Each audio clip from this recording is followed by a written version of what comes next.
In this video, we're going to show you how to assemble your chair.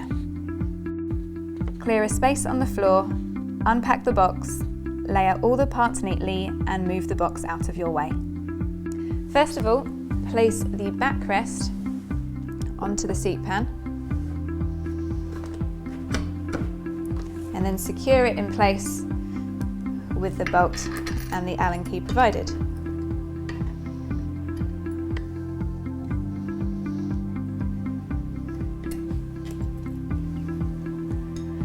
Then position the armrest bracket onto the base of the seat pan and again secure that into place.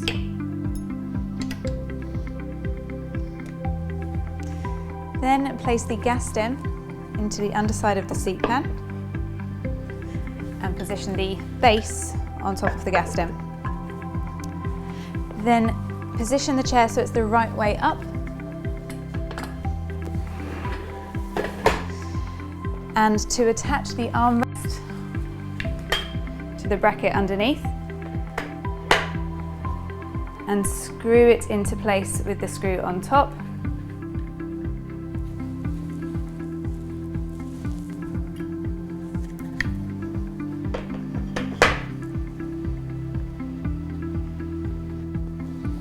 And that's it. Your chair is now fully assembled and ready to be used. Watch our next video to learn how to set up your chair.